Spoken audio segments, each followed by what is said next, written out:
Pledge of Allegiance. I pledge allegiance to the flag of the United States of America and to the republic for which it stands, one nation, under God, indivisible, with liberty and justice for all. All right, you all have a copy of the agenda. Are there any amendments that need to be made? Yes. Mr. Chair, do we want to put something on there about talking about leadership of the board and chair for the balance of 2023? Yes, where would you like to place that on the agenda? Would that be new business, or do you want to do it before then? Leave it up to your discretion. All right, we'll put that under new business. You've got some unfinished business, so that'll be item 10, or technically in between 10 and 11 here. So Commissioner Chan has his hand up. give me just a moment to write this down. Commissioner Chan. Yes, actually now it's 11 o'clock in Hong Kong. Actually, I'm on the convention. I skipped all the meeting this morning just for this. Okay. But at noon, I need to attend the luncheon because I'm the keynote speaker. Just kidding. Congratulations. But I may not able to stay the whole meeting. So if anything need to be voting, if it possible, can move up a little bit. We have only two items on the agenda right now. The brand name and sole source resolution. That's for the locution systems, and then the bylaws amendment that was discussed last week. I don't know if we were planning to do any voting here tonight on board leadership or anything like that, or if we were going to finish out the term and then do it. So do you want us to try to move that up in the agenda? How long do you think you have? I have 1 hour because right now 11 o'clock at noon, I need to go to the luncheon.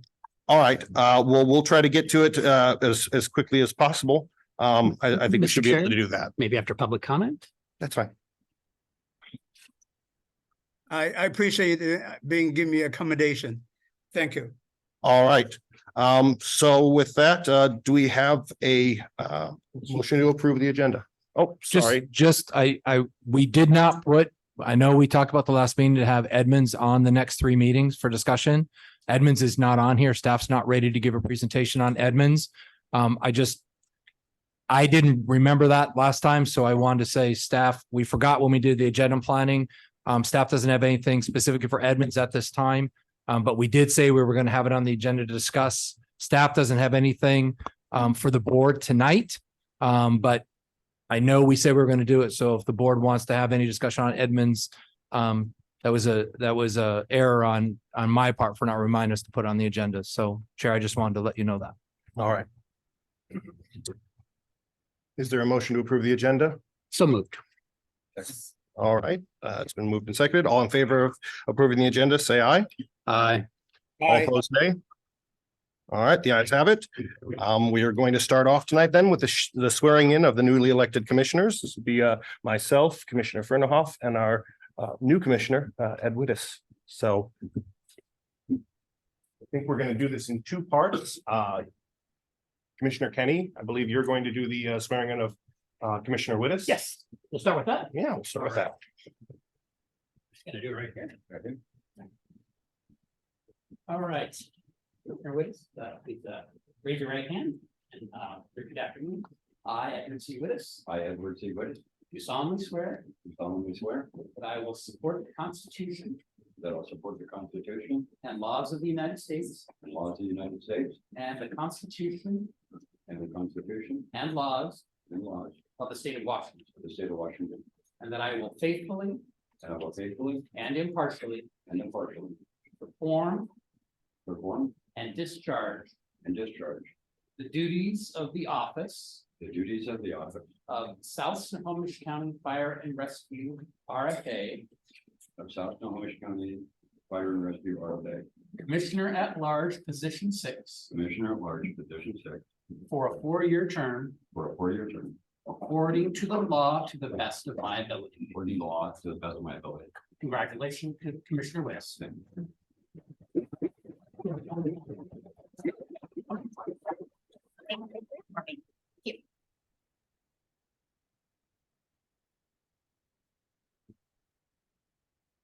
You just leave it right there. All right. Mr. Burnoff, Sure. Thank you. you're up. Just waiting for Mike to be sworn in.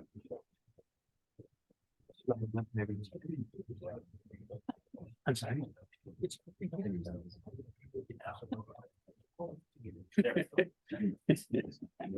You want to bring your copy? Sure.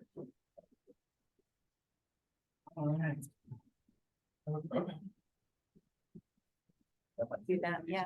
Yeah.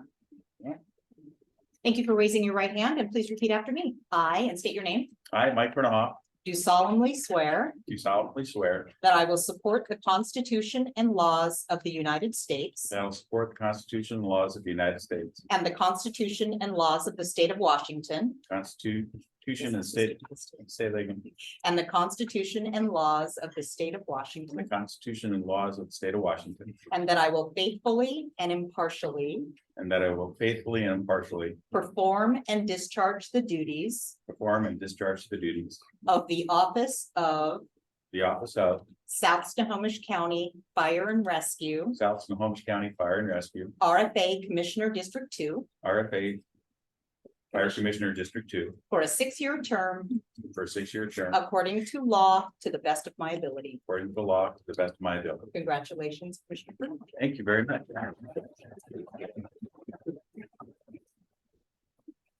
Can you just sign right here for me? Commissioner Bernhoff, can you just sign that right there for me? And then just right there. Yeah. And last but not least. All right.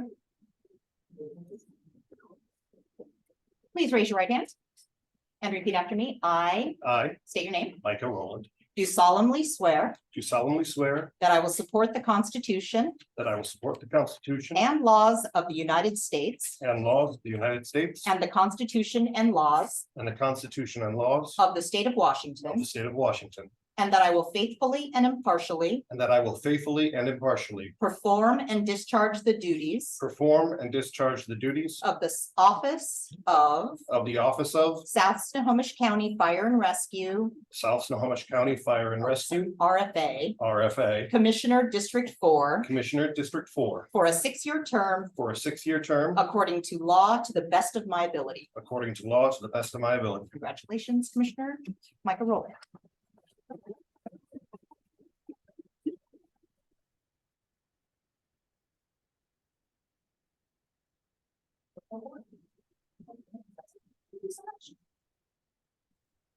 All right. I asked Ed here if he would like to do a quick introduction here after we did the swearing in. We'll give you a couple of minutes to kind of introduce yourself and maybe talk about what you're looking forward to doing on the board. Thank you. My name's Ed Wittes, and I think everybody on that side of the room knows it. The whole back row is my family. That's why it's full back there. It's a pleasure to be back, honored to be back. I was here for 37 years, so it's kind of different being back.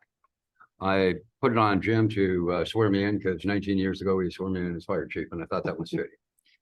So I'm proud to be back. And the one thing I want to ask of everybody is if I try and play chief, tell me, or put your finger up, and that's all you have to do, and I'll remember what you're saying, because old habits die hard. All right. Thank you. All right, so that we'll move on then to the consent agenda.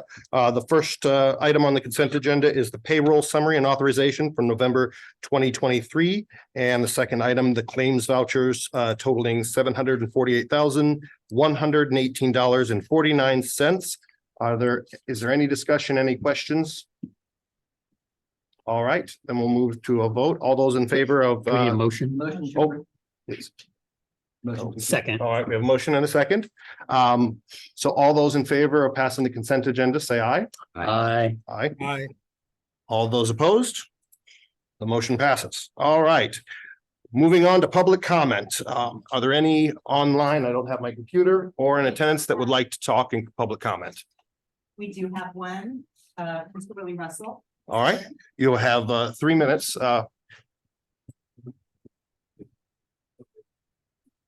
Mr. Russell, could you just, I know I told you the first one, but that open middle seat. Thank you.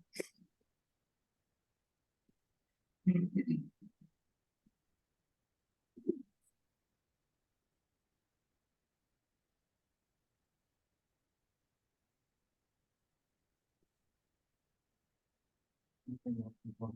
There you go. You're good. Thank you very much. My name is Willie Russell. I'm the Cascade representative for the 21st Legislative District here, the precinct officer.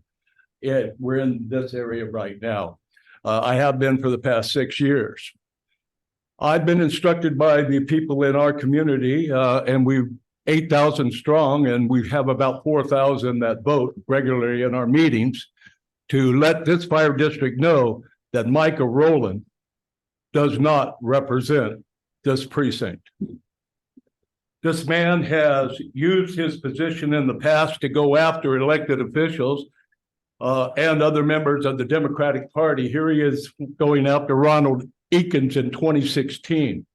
This man uses his knowledge of Robert's Rules of Orders to intimidate people and commit perjury in court, according to Judge Godwin.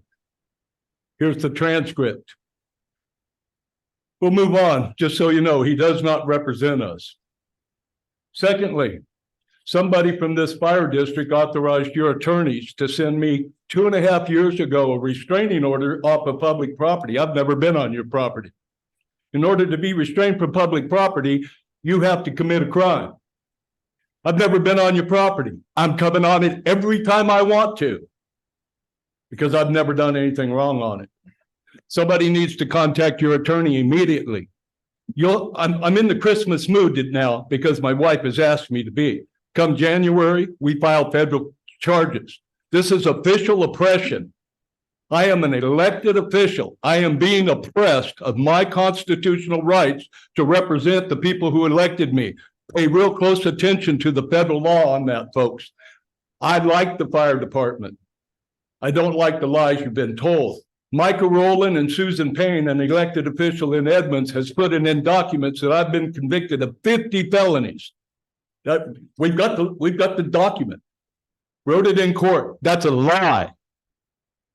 And to smear an elected official's name like that in public, to deny his elected rights to represent the people, is considered official oppression.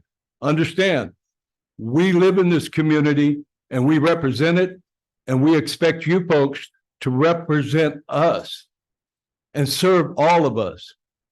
Micah Rowland slid into this position tonight because nobody knew about it in the Cascade precinct.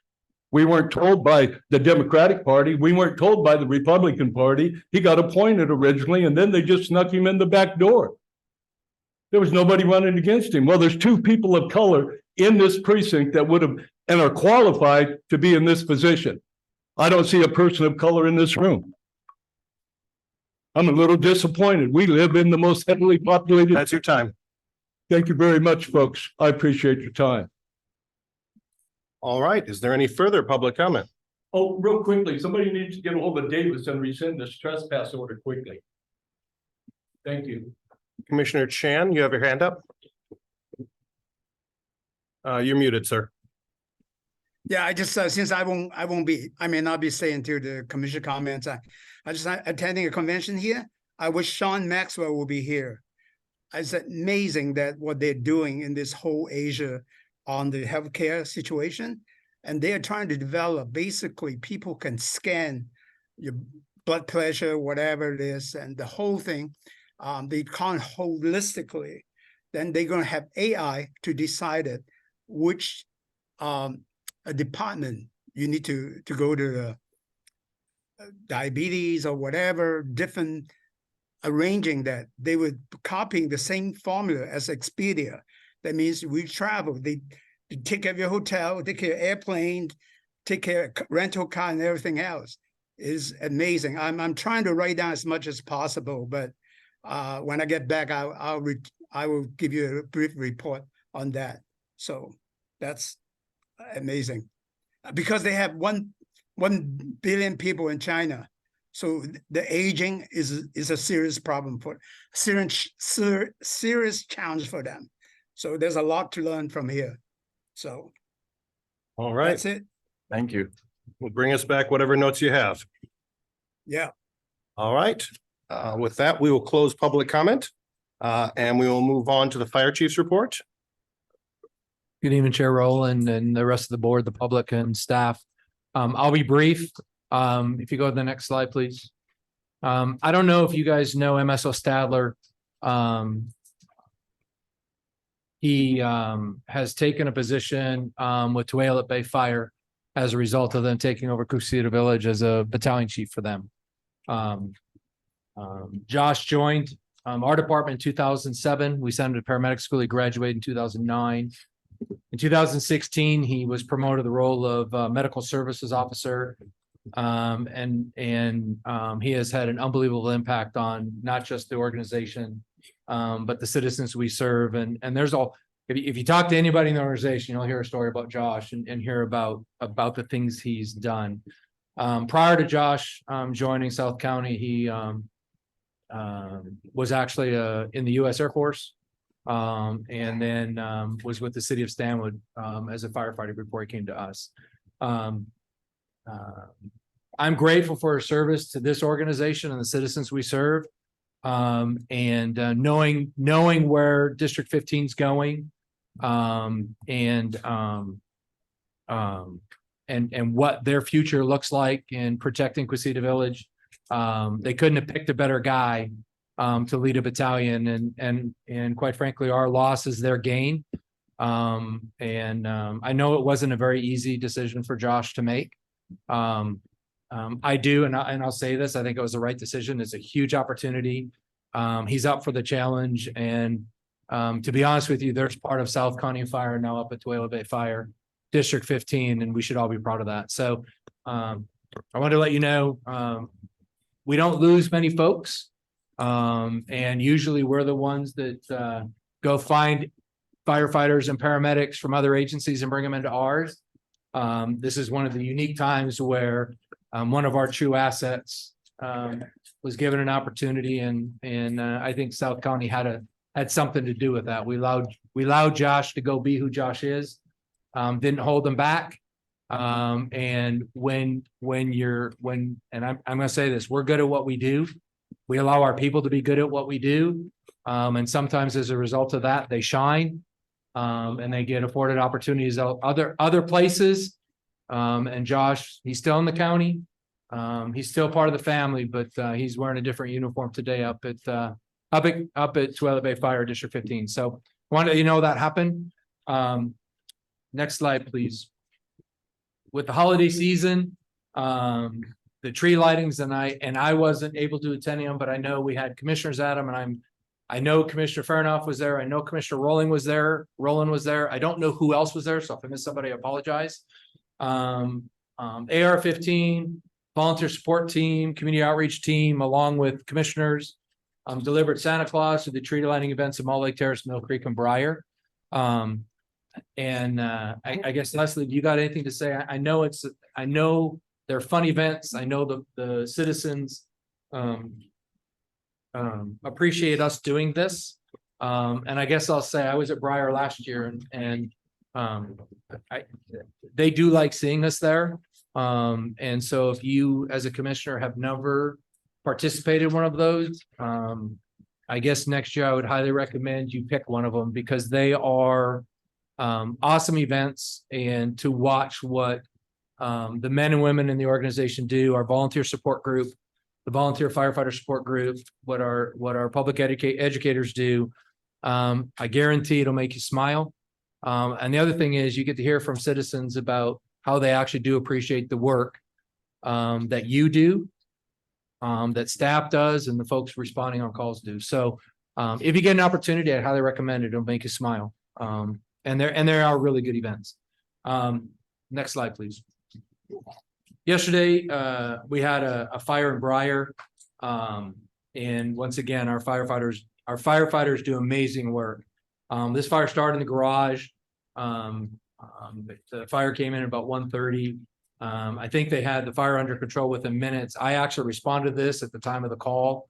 By the time I got there, they already had a tap fire. No one was injured. Damage was contained to the garage, 4 cars inside, estimated at $130,000, and it's in the process of still being investigated. I do know we had a fire today. I don't know a lot about that. I will say that Chief Curtis was there. And what I got is, all I got when he showed up was outstanding work by the men and women that are out there doing the work on our behalf. So I don't have any more information on that. Next, Leslie, and this is always a lot of fun to watch Leslie when she's putting together a newsletter from a staff's perspective to watch her work. But the latest edition should be arriving in mailboxes this week. And so for those, I would I did get a preview of it, and once again, it's not going to disappoint. Leslie does great work. Commissioner Lawrence, thanks for you being in the commissioner corner. And so be expecting that here in the next couple of days in your mailbox. And one last thing, I'm going to turn it over to HR Director Cullen, specific to we've had a lot of conversations about insurance and insurance coverage and L&I and all those things as related to our volunteer support folks. And so I'm going to actually stop and not take his thunder and let you complete that. You're on. Ma'am. Oh, good. All right. Thanks, Chief. Good evening, commissioners and liaisons. A really quick update on the work to enroll our volunteer firefighter support folks into the state pension plan. We have coordinated with Haley Blankenship, who is the executive secretary for the state board, and arranged to actually enroll folks and remit the fees for 2023. I know there were at least two outstanding questions the last time this came to the board. One, whether those volunteers could or should be covered for L&I through South County Fire. And two, whether there was any opportunity to catch up on missed or lost years between the formation of the RFA and 2023. For the L&I question, the answer is essentially no. Both no, we haven't done this through South County to date, and no, we shouldn't, because the way that it functions, that is handled through the state board, and our re-enrolling folks and paying those fees covers disability and other things. In fact, claims can be run directly through the state board. It just incidentally, only recently, kind of at the same time, we had a review of property and casualty insurance for 2023 and 2024, and can confirm that there's supplemental coverage for disability available to all of our volunteers. So not just those who are eligible to enroll in the pension, but the other volunteers who aren't firefighter support folk. So that's at least the update in terms of that piece. For purposes of figuring out if we can make up lost years, unfortunately, that answer is no as well, owing to the fact that in looking at all the records from the formation of the RFA, there isn't any official action that was taken, nor even any evidence of any real intention on behalf of the right parties at the RFA to enroll at that time. So Ms. Blankenship pretty much informed us, gosh, without that, we can go forward. Our folks will be eligible and have the 2023 covered and going forward, but not prior. We do have a little bit of work remaining. Embedded in the resolution that you all approved in October is a requirement that we form a local board of trustees, which consists of 5 members. So the chair of this board, another member of this board, the fire chief, the executive assistant to the board, and then a volunteer to be nominated by the volunteers. So if it pleases the board, I can certainly work with Chief Isotelo to figure out who that volunteer nominee is and coordinate with Melissa to just schedule when you all select the members for that committee. All right. Any questions? So Chair, just one of the appointments that will need to be made. Usually we do that after the first of the year, is another commissioner to be appointed to that board, along with the other appointments that you make for 911 and such. So staff will remind you, but that's one of the things that hopefully when you do your assignments for the boards that we sit on, or you guys sit on, that you can add that to the list, and somebody other than along with the chair, can be part of that board. So a future task for us to take up. All right. We'll learn more about that, I guess, in the future. Yes. Yeah, David, I just wanted to thank you for doing all of that research. I know that it's been months in the making of communication back and forth. Just so I'm clear, so because I championed this originally, I'd like to be able to just make sure I got my ducks in a row. That will be covered for 2023, that everybody that's currently a volunteer within this particular program. And when we say program, it's the Volunteer Firefighter Support Unit, are all now registered. They don't have to, do we have to do any paperwork? Is there anything that's is there an obligation on the volunteers' behalf to fill anything out or to take it to the next level? Because I thought there was some language that they had to opt in originally. There is such language, but because we're covering the entire fee, if you will, we Okay. decided just to enroll the folks who are already in the program and eligible. Okay. So they don't have to do anything. So nobody's going to get left behind. That's great. And that we're managing the liability and the disability through the BVFF, which is the Board of Volunteer Firefighters, which is the board we're referring to. And that the eligibility of our former member or our members who were formerly eligible, and then because of our administrative disconnect and our reinstatement of the program, that period in between is not eligible based on the conversation that we've had. Is that correct? Correct. So thank you. Appreciate it. All right. Moving on. That's all I have tonight. Sorry. all right. That's all, Thank you. that's all I have for tonight. Apologies. All right, moving on. We move on to the legal update from Attorney Rich Davis. Good evening, commissioners and liaisons. I'll make my report rather brief. Just this past month, we've engaged in providing advice to staff regarding a variety of things: public works, contracting issues, some employment, and MOU with the union. We've reviewed and revised some contracts with third parties and interlocal agreements.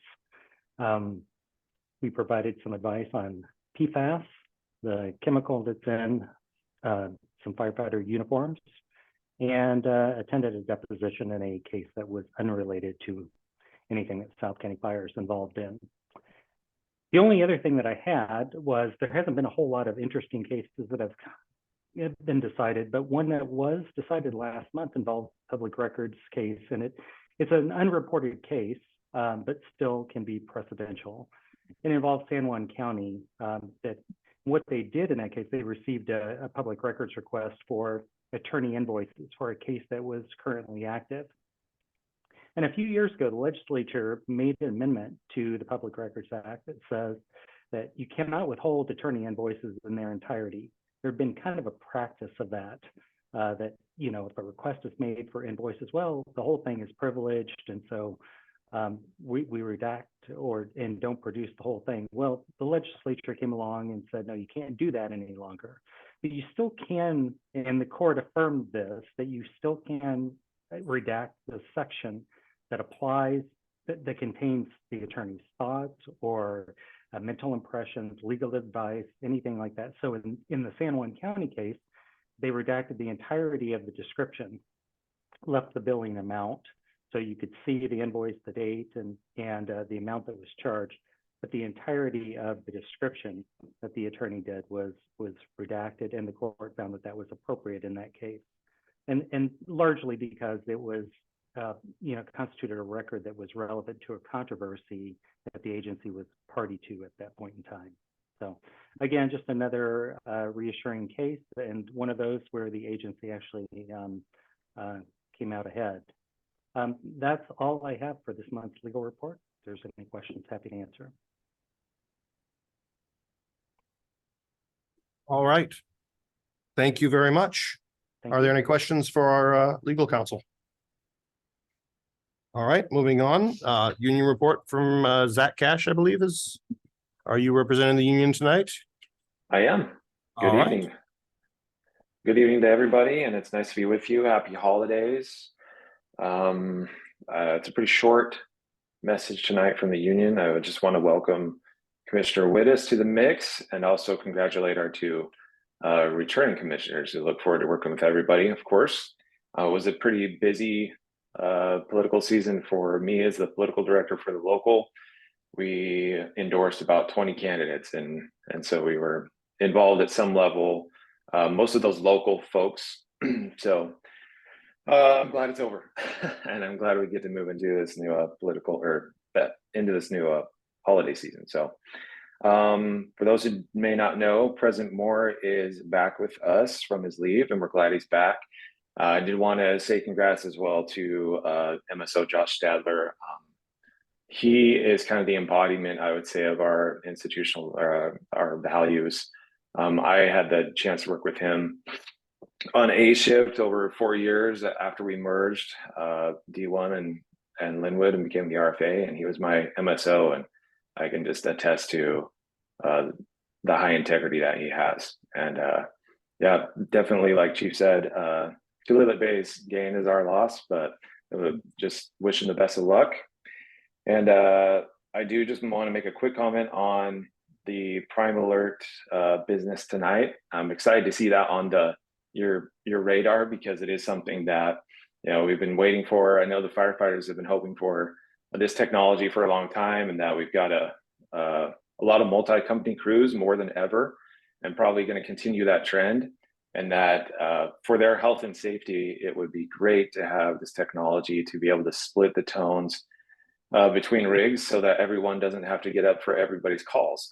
And I know that that's an issue right now, and to preserve their sleep. And obviously, maybe not obviously, but I'll just say it's also going to make our response quicker as we move to faster technology. And so I hope that you take all these points in consideration. I know we've had a lot of deliberation, so thank you for putting that on the agenda. I look forward to seeing your discussion on it.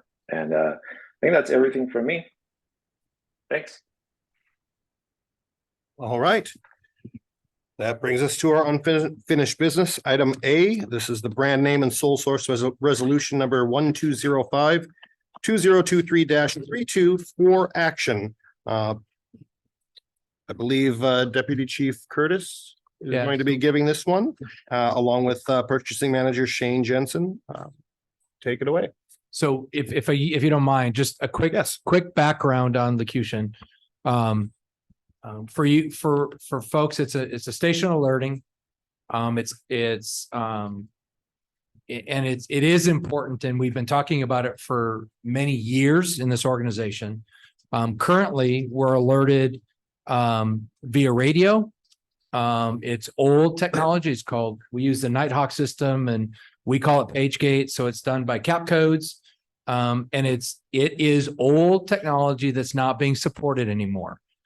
The reason this is now coming, because we had it embedded in the facilities plan, is that if the system breaks and we can't get parts, which you got to go scrounge for them to get them, there is a potential that our normal station alerting doesn't work. And so there's more nuances that I know Chief Curtis will talk to you about with it. But we've had it on and we backed it off because 2 years ago we knew this was coming, and dispatch said we've got a solution. We can keep what we currently have going, so it wasn't a immediate need change, so we could slow down, maybe make it part of our facilities plan, which is what we did. And then this year or late last year, the solution that 911 had found really isn't a solution, and we're back to where we were a couple of years ago. So for the board to know, as we have the conversation, this is a key component to alerting our firefighters that they need to go on a call. And I know you've heard different pieces when our IT manager was talking about, you know, the updates of our technology and the updates of when we talk fiber and locating at 911 or at the county and those kind of things. Locution and the station alerting was part of that conversation. So I wanted to give that background because we've had multiple conversations, and I know Commissioner Chan, Commissioner Kenny have probably gone, we've been talking about this for 5 years and we don't have it yet. It's true. But now we're at a place where we had it in the 2023 budget. James and his team have done exceptional work to get us to a place where now they have a plan. It's in stages. to actually get us up to speed. So we can maintain a readiness and the ability to alert crews and do all the great things that does. So I just wanted to give that foundation. And with that, I'll turn it back over to James. Very well, thank you, Chief Eastman. Good evening, Vice Chair, Board, our liaisons, guests, and staff. But before I begin, congratulations to our elected board members, and welcome back to former Fire Chief and now Commissioner Chief, former Chief Ed Wittes. As Chief Eastman just described, locution is a culmination of a lot of hard work over the course of several years. So I'm before you this evening to ask for your sole source determination and your authorization to begin the process of purchasing and installing the locution prime alert station alerting system in all of the RFA owned fire stations. This comes with a resolution and determination from sole source. Our process has involved legal and has involved much of the work was done by our IT team, and our facilities folks have consulted on that. And much of the work is part of the process of our purchasing manager as far as determining sole source and determining what the components are of the system. So I'm before you this evening asking for you to adopt the brand name determination based on the fact that Snow 911 Board has elected to purchase and implement the system locution. I believe this was several years ago. And unfortunately, our current system, Nighthawk, went out of business back in 2010. And we don't have the infrastructure in place to ensure proper alerting and timely response for our crews. And as the locals representative, Zach Cash, stated, this will be a more dependable system. It is a system that is works in conjunction with the units that are in the station. Ideally, it's separated by the vehicles that respond versus an entire station waking up for an alarm. It's the designated unit that would be dispatched on the alarm. They would get the alert, the lights would come on. And it also secures utilities in the station to avoid any hazards such as cooking equipment still on. So with that, I ask for your consideration for the adoption of brand name sole source and authorization to begin phase 1 of a 3-phase process to install Prime Alert at stations 10, 11, and 15, followed by 2 additional phases. Man, I'm more than happy to answer any questions or take any comments. Thank you. All right, are there any questions? You guys on Hoffman? There you go. Yeah, I haven't been here for most of this conversation. It sounds like a great idea. I'm just curious about the letter written by the president of Location Systems. And it talks repeatedly about voice identification because it is a phrase-based human voice. If you could just explain what that means, because I quite honestly don't know. Sure. And if you've ever had an opportunity to listen to the automated dispatch system over the air, you'll hear a computer voice. I believe, I don't recall exactly, but that's an actual person. I recall her name might be Debbie or someone like that. And he's gone through an entire sequence. Well, this is a very similar system that is also employed into the fire station because this is a database system that works off of an IT line dedicated. It doesn't go over the air like the current system in place. So that voice is duplicated in the station.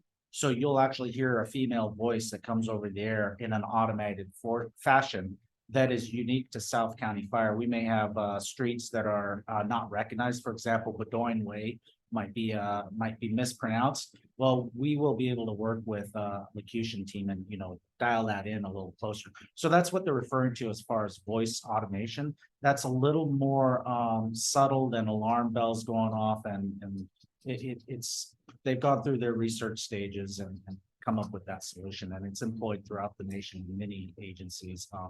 And if you probably heard the radio, it's the same voice on the dispatch sequence.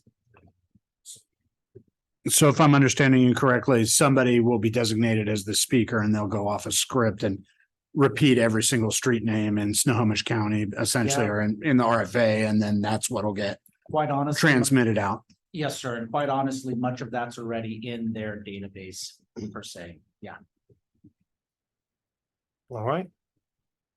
Any further questions? All right, hearing none, the chair will entertain a motion. I move that we adopt resolution 1205-2023-32, resolution authorizing brand name solicitation and sole source procurement of Crime Alert Fire Station Alerting System. All right, it has been moved and seconded. Is there any further discussion? All right, seeing none, we'll go to the vote. All in favor, say aye. Aye. Aye. All those opposed, say nay. Yeah, let's have it. Thank All right. Chair, can we move letter C of unfinished business to the second item? Yes, yes, that's fine. So this was the item added by Commissioner Kenny. Yes. You have the floor. Chair. Okay.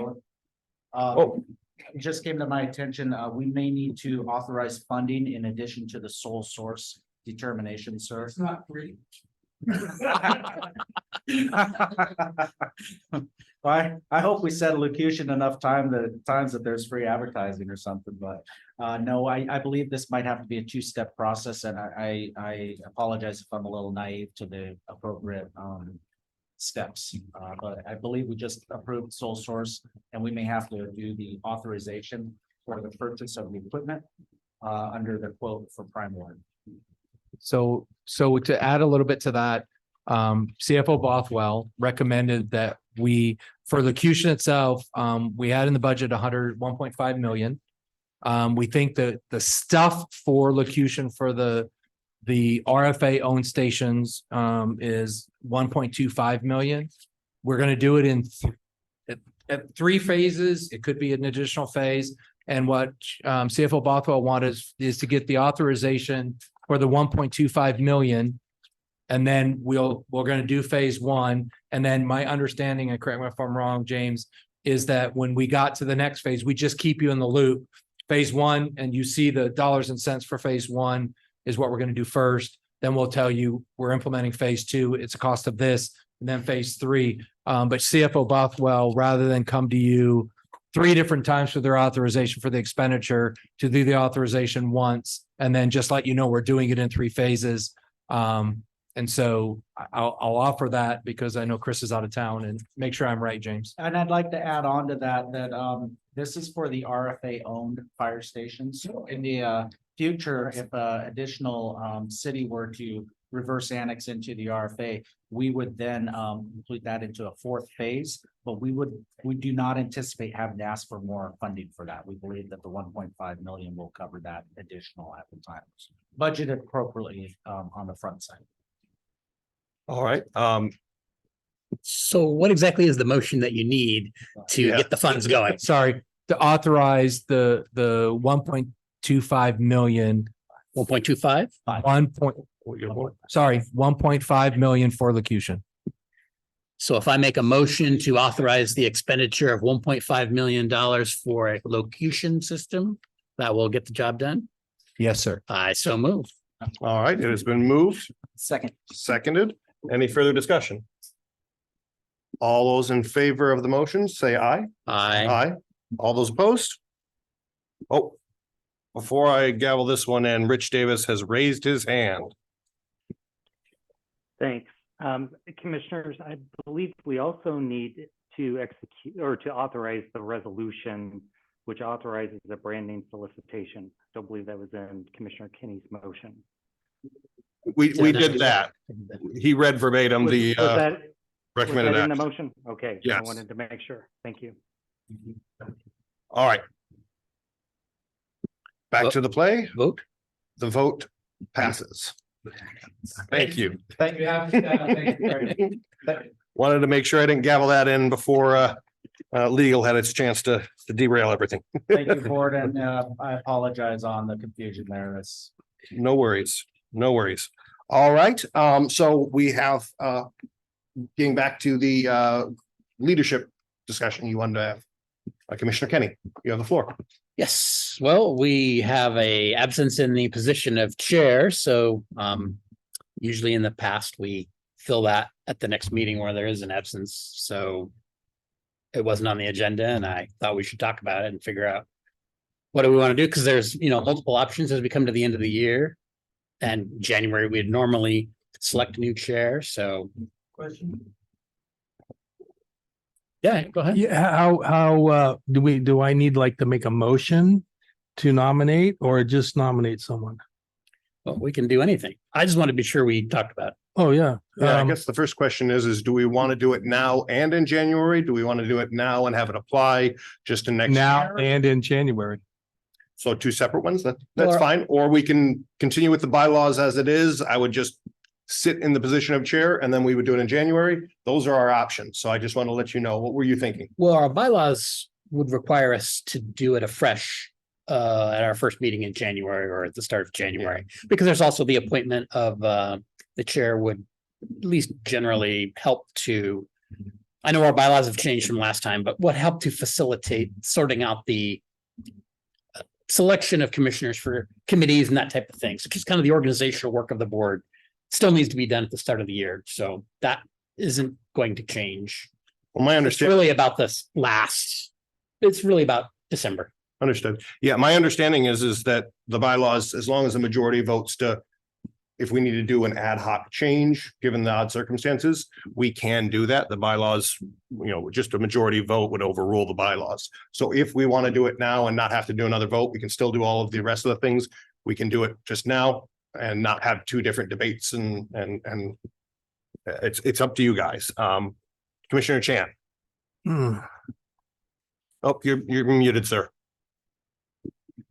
I'm sorry, I was short of time too. I just like to, the remaining of the year, because we still don't know the commissioners and everything else, and then have a new bylaw then and do it in January. Now, one exception is that probably the Snow 911 need to be someone. So I think probably Ed Wittes will be the person to be assigned because he knows all the player in there. That's if that is agree with the rest of the people, appoint him immediately. I already asked And that then question. we can elect, assign the committee again back in January when we have more time. Understood. I asked that question directly of outgoing Chair Daniels at our last meeting, and he indicated that they won't seat a replacement or something. There's a caucus that has to swear them in or select them. Does somebody have a little bit more? So the context on that? alternate has been seated and they won't redo the large entity until April. So that who's the alternate? there's no spot for an elected to be appointed to the 911 board. The alternate's now seated because Daniels is no longer there. And they won't redo that until April based on the bylaws of 911. I will tell you, staff is going. So staff will be there to hear now that Derek's not there, right? And obviously, believe those are open and board members can go if they choose to go to another meeting, but staff will ensure that somebody's in attendance in the December meeting and we'll go through until things get figured out in April. All right. I read it differently. I don't want a short time. I think South County Fire being one of the big three, we have basically a position there anyway. So Everett and the server. All right. But anyway, since I don't think we're gonna do any voting today, right now. Or It's up to you guys. What do you want to do? Is there a motion? I'd like to, after the following recommendation we heard earlier tonight, I would like to nominate Micah Rowland for chair. Even if it's just a short period of time, we can, be a trial period for you. Yeah. Thank you. Are there any additional nominations? I'll second Commissioner Lawrence's nomination for Commissioner Rowland. Thank you. for the remaining of this remaining year, year. right? Two more meetings. Well, and anything outside of it. Does it come with free parking? I don't need free parking. It's all right. I'll park on the street. Any further discussion? All right, hearing none, I guess we'll go to a vote. All those in favor of me finishing out the year as chair, say aye. Aye. All right. All those opposed? All right, Okay, That Vice Chair, aside- I like to be excused. And I appreciate the accommodations. And I will try my best to join the next meeting too. Commissioner Right. Chan, before you leave, just one quick question, and that is, did you get a chance to look at that bylaws amendment for setting a specific time to end the meetings? Was there anything that you wanted to add to that before we enter into discussion? No, I don't need anything. All I- right, enjoy your I'd like to conference. be Good luck, excused the sir. board and excuse me. Thank you. All right, bye. All right, that brings us to bylaws amendment for discussion. Should we vote on vice chair? Yeah, I guess we For the should rest of the year? for the rest of the year, just in case I'm sick. COVID could come around. It would be just like any other election. You're absolutely right. I'm sorry about that. I forgot. Yes, I make the motion to appoint to elect Michael Fernhoff as vice chair. I second the motion. all right. Any other nominations? Hearing none, we will move to a vote. All those in favor of appointing Michael Fernhoff as vice chair, say aye. Aye. All those opposed? All right, the ayes have it. Eh. Kicking and screaming, right? All right, we'll move on to, this is agenda item 10B. And this is a bylaws amendment to set a curfew. Basically to set a certain stop time or kind of a traditional stop time where we will stop by 10. And otherwise we would have to vote to extend the meeting.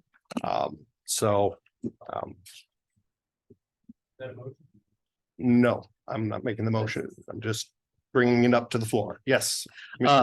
I sent to the board during the meeting some changes that I had proposed, edited to Derek Daniels' proposed language. And then I sent that to Sorry. Melissa Blankenship and asked her to print out 15 copies because all but one of us are here and not everybody's got the computer on, so you can see it, but it's consistent with what I talked about last week. And then I didn't know if Commissioner Wittes was up to speed to vote on it, if we wanted to save it till later in the month. But I did have some changes consistent with what I said last week. I just wanted you to see it as we talk about the issue. Any way to put it on the monitor? All right. No, but she's getting the printouts. Oh. So you'll have a copy in just a Well, second. we'll lay this on the table and continue on with the rest of our regular scheduled program. Lay on the table. I like it. And we'll pick it up when we have all the information. Our earlier speaker had one thing right. I do know Robert's Rules of Order. All right, we have committee updates. We'll start with Finance. Commissioner Chan has already left. Is there any? Well, Yes, Mark or Commissioner Lawrence, you also serve on that committee. Yeah, we've been on vacation for a while. Okay. All right, so no update there. Intergovernmental with Commissioner Fernhoff. Yes, sir. We did meet. We did not put on the agenda discussion of Edmonds. We obviously are in a position right now, timing wise, that we need to send Edmonds a letter. And Chief Eastman, do you want to comment on where we stand with that? And if we've had any response from Mayor-elect Rosen from the city of Edmonds? So I've not met with him in person. We've shared text messages and shared voicemails. I do know he's in Costa Rica this week. I've got a text message to him. I'm hoping to meet with him in person next week. I have heard, I've gotten some updates from commissioners who've talked to electeds down in the city of Edmonds. I did have a conversation with Dave Turley. I have had a couple conversations with Mayor Nelson. I do know that their report, they got a draft report back from Burke, which we talked about, the mayor talking about the finances and, some of the starting up their own fire department conversations. So they got the draft report from Burke. My understanding is on the 28th, the city engaged in a contract. I want to say it's a $45,000 contract with Fitch and Associates to explore several questions with regards to fire service in the city of Edmonds. I shared it with Intergovernmental. I don't have it off the top of my head. It's very similar. For those that were around when they did the first report with that, Steve Knight's the principal. We do know Steve when Steve did the report for Edmonds when we reduced the staffing there. We had great interactions with them and worked very well with Dr. Knight. And I don't foresee that being any different. I don't know any more detail than that. I don't know if they changed the scope versus what was in the City of Edmonds packet. But obviously we'll watch that. Then some of the questions they ask, they're going to have to reach out.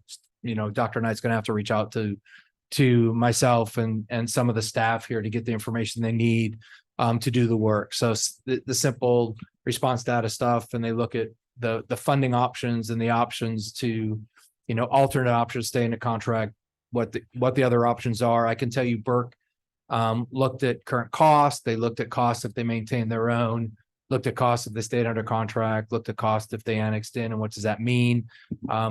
Probably more on the side of what does it mean for the city of Edmonds? Obviously, everybody's limited to the 1% increase of property tax like we all are. And if you don't take specific actions based on the last 4 years of inflation, that number 6 years out looks bad for everybody. And everybody's in this place where they have to look at revenue strategically. They have to look at what their options are. And the Burke report is looking at that. So I'm assuming we'll get a copy of it when it's finalized. And I think it'd be worth at least making access and available to the board if they choose to look at it. It's stuff that a lot of the information and stuff you've for the most part have heard from staff. I don't think there's any big revelations in it. That's what I know so far. And the study, just to refresh everybody's memory, is to look at the options of continuing, join the RFA as one, building their own fire department as another, or contracting with another agency are the three options that are on board. I know that in running into by accident at a tree lighting ceremony, Susan Payne, she reiterated that they are looking forward to the letter at some point. Sooner than later is beneficial for them, but obviously timing being what it is, we have to make sure that we have everything ready to go. Yeah, and if you know that in the mayor's proposed budget, he was going down a path of annexation next year and the contract coming out of the general fund in 2025, and that's how he presented his budget. And so there are some other dynamics happening in the city with regards to just, obviously there's a new mayor, there's a new council person, and so you have some other dynamics happening in there too. And so, like I said, we've got a really good relationship with city staff.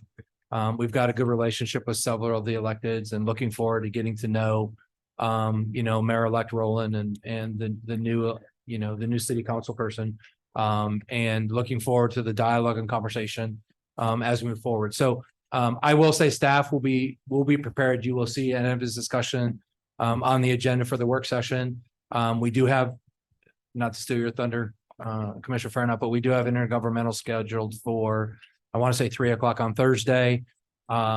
As you guys, as the board discussed, we've been running some, correspondence and some verbiage and stuff through that committee just prior to bringing stuff before the board. So I would expect another good conversation with regards to the city of Edmonds at the work session, and staff will be prepared. And hopefully I either will have already met with mayor-elect, or we'll have a date and time, and we'll be able to pass it on to you so you guys know. So that's all I have with regards to Edmonds and the conversation for intergovernmental. Thank you, sir. Are there any questions for Chief or myself? Yes, sir. Just one, and it's more of a request. I know that we're planning on drafting some sort of letter. Can we get a preliminary draft of that done, just so that we have something to look at? So if there's any tweaks, anything like that, we can get those back to you, and that'll just help speed things along when we're ready to go. So the intent is to bring that and have some conversation about that with intergovernmental on Thursday. Yep. So that's Understood. I'm just talking for the rest. That is our the general plan. I think it goes along with some of the conversations we had at the last meeting. And that's the direction staff is continuing to go. So it'll get a first read through and stuff and conversation on Thursday. And Thank you. Part of the strategy for the letter is that there will be a formal letter, which is very legalese in its construction. However, there will be a cover letter to that letter that will be the more soft approach. And Leslie, did you want to speak to some of the things that we spoke about in that meeting, just the affirming our relationship and how we're Yeah, I think, pleased to be part of it? yeah, we'll have the letter probably at the work session, but basically beyond the legalese, just expressing our commitment to the people of Edmonds and that we want to continue to serve them and that this provides a more sustainable way than a contract. Thank you. That concludes intergovernmental's report. Can I ask you a question? The letter is about termination, correct? Correct. Okay, and there is a time limit when that have to be done by the end of the year? No official time limit that I'm aware of, but it's a practical matter that we want to conclude it within 2023. Okay. I believe. Perfect. Yeah. Okay. I don't think there's a mechanism that we're going by, right? Or a schedule or anything like that. Regarding the termination letter? Yeah. Well, it's a 2-year out clause. So if you let it go beyond December, then they get another year. Is it 2 calendar years or 2 years from the date? Calendar years. Okay, then that explains it. All right.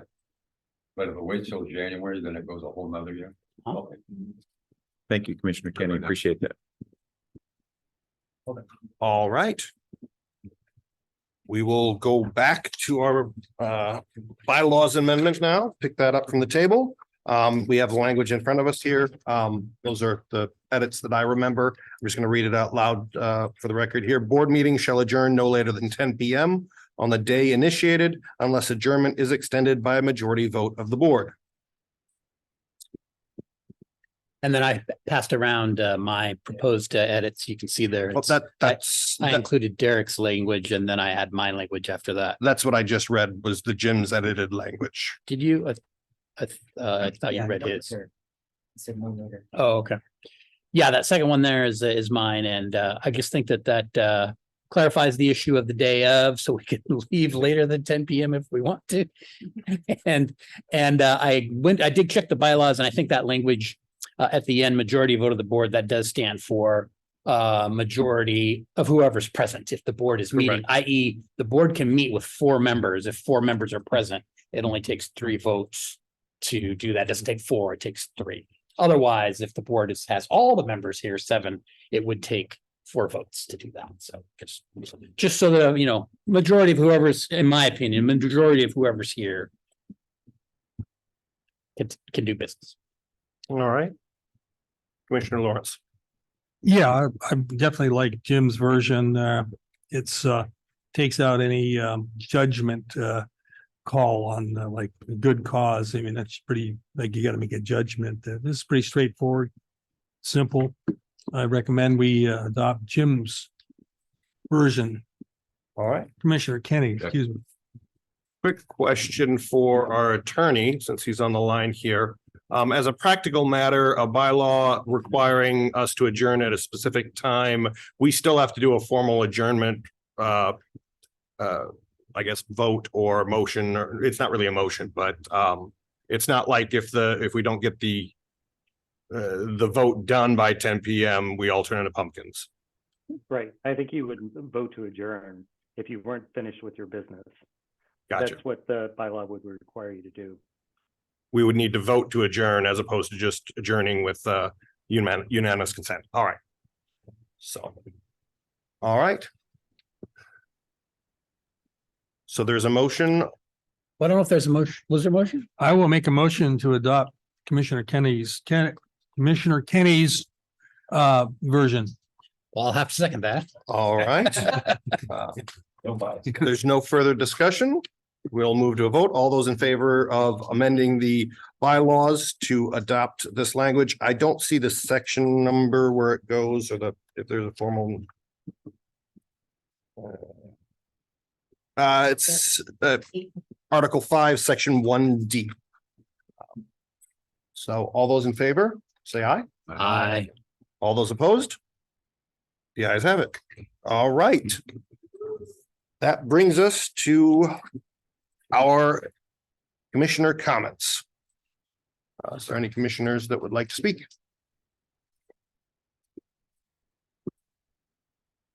Just say one thing, and that is, I went to the tree lighting, on, I believe it was Friday night. There were two on Saturday as well, but I only went to the one on Friday night. Thank everybody that came out. We saw a lot of, happy faces.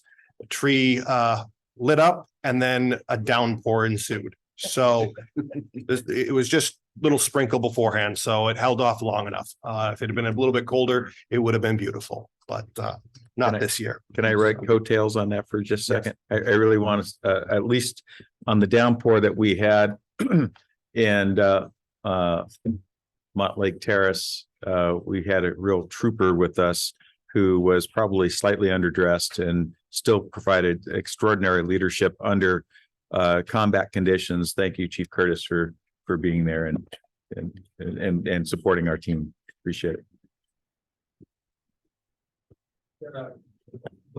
Yes. I just wanted to let you know that staff talked about everybody that showed up from the commission. They were super happy with it, and it was a great celebration. We were very happy to have the representation from the commission there. All right. If that is the end of that, we will move on to executive session pursuant to RCW 42.30.110, section 1, section G, review the performance of a public employee. We'll set, what do you think, 30 minutes? At least 30 minutes, yep. 30 minutes for the initial time, with no action to follow anticipated. Chair, there may be possible action with one of the exec possible sessions I bringing forward to you. Oh, possible action.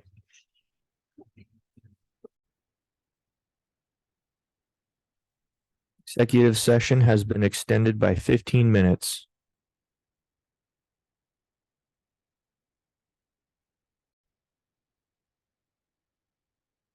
Executive session has been extended by 10 minutes.